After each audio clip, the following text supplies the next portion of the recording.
Hi there. If you're watching this, there is a strong possibility you're not a fan of English football. But that's not to say you don't love sport or appreciate that the games we play are important. Tonight, the focus in England may be on the highly paid professionals who, even if they lose, have already won the lottery of life. Instead, we focus on the rest of us, we amateurs who play sport not for the riches, but recreationally, for fun, fitness and friends.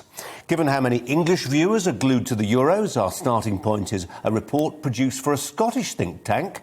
Considering how many thousands of Scots travel to London for the match against the old enemy, you might be surprised to know how grassroots football is getting on north of the border.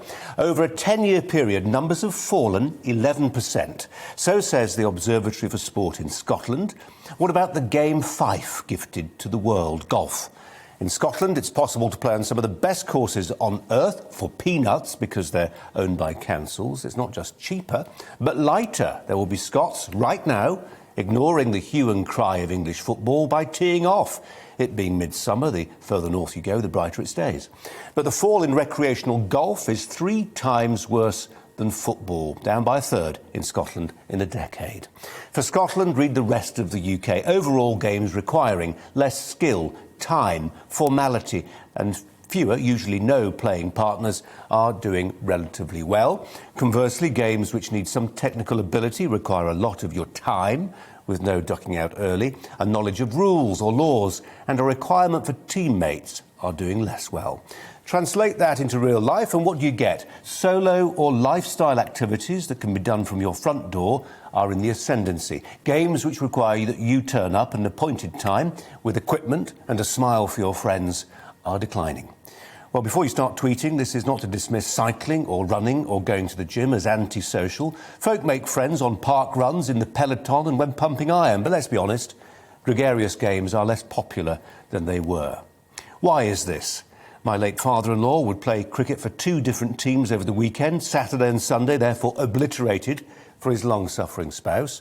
Not many partners are willing to share quality time with a sport to that degree anymore. And yes, Sunday is no longer a whole day of recreation. Millions have flexible contracts that mean antisocial working hours. How can you commit to a regular 10 o'clock kick-off if you don't know what your shift pattern is?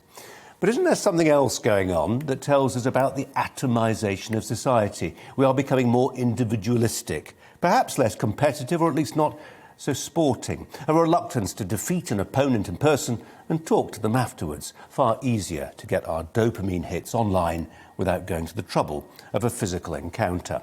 Does this matter? Yes, it does. 8 million people now live alone in Britain, and not all our communities get on as we might wish. Sport is an adhesive. It can glue together fractured people and places.